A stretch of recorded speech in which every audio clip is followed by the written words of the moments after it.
where they stood only 52 institutions in 2013, today Kenya is home of 238 institutes, representing a 435% growth. With this transformation, every Kenyan child has a chance to make it.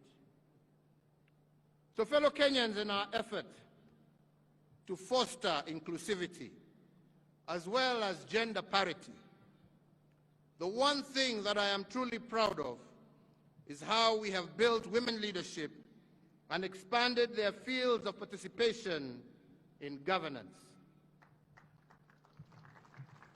For a long time, women affairs were relegated to the Department of Social Services, where they were grouped with children.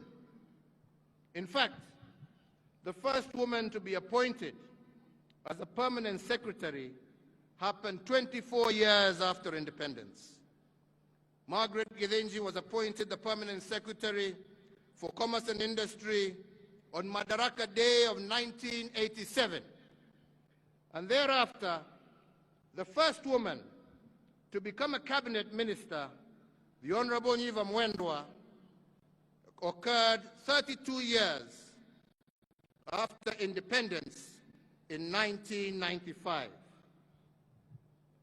Today, and thanks to the 2010 Constitution and my commitment to equality and inclusivity, I have had the pleasure of working with 11 women in my cabinet at different times and in different capacities. All of them have occupied high-profile portfolios, and in fact, all the cabinet secretaries for foreign affairs for the last 9 years of my term have been women, and we have seen how they have placed our country globally.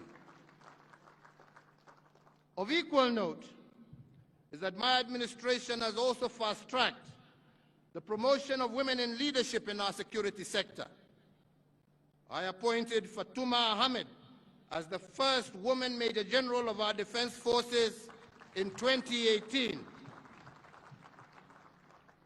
Similarly, the first holder of the constitutional office of Auditor General of our Republic was appointed under my administration, Mrs. Nancy Gadongo, and she was appointed in 2021 and continues to serve the Republic in that capacity.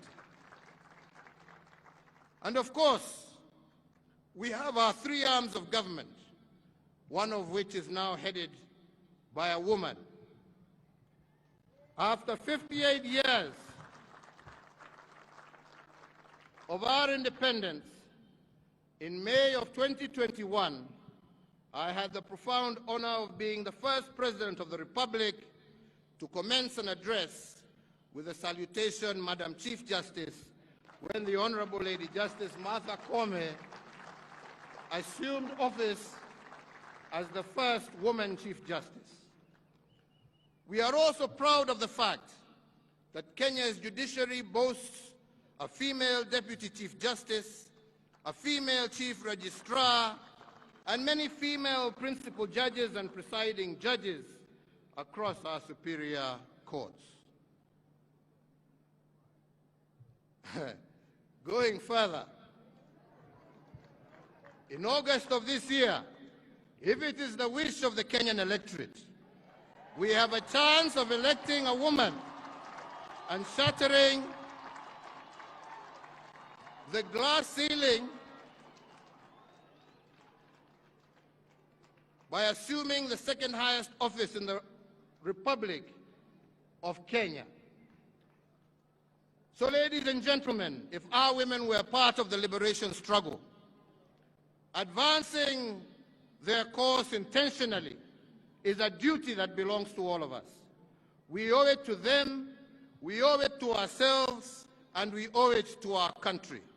And I am indeed proud to have been part of this push for women leadership in our republic.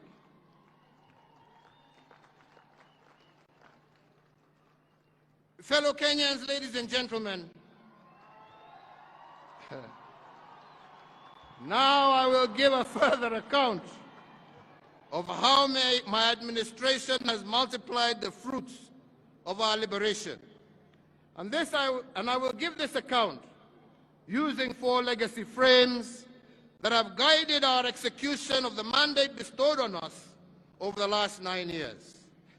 These are what I have been calling the big push investments: economic acceleration, restoration of dignity, as well as political stabilization.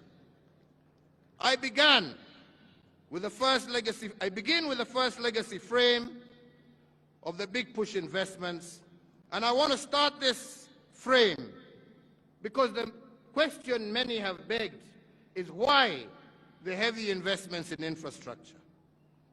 I have been asked severally why we have built the dams, expanded ports, built new ones, increased our road network, revived dead railways as we have built new ones. And our logic here has been very simple. It has nothing to do with what we have built, but everything to do with why we did it. The naysayers have said that we should not invest so heavily in infrastructure because people do not eat roads, they do not eat bridges. I have refused their pessimism because I know what a new road means to a farmer who has for decades been unable to get their produce quickly to the market. I refuse to delay the dream of world-class ports and fishing support infrastructure because we wanted our fishermen in our oceans and lakes to be able to gain more from their sweat of their brow. I looked at a nation whose potential was being limited by road connectivity and vowed to open up Kenya to ourselves and also to the world. The result has been that once sleepy villages and towns across our country have roared to life and become vibrant centers for economic and social activity. The result was the appreciation in the value and utility of land in many rural and peri-urban areas, instantly elevating many thousands of homes out of poverty. Similarly, fellow Kenyans, we have learned, and that is why we say we must learn from our history, is that when the British built the Kenya-Uganda Railway, some people called it the railway to nowhere, passing through a swamp called Nairobi.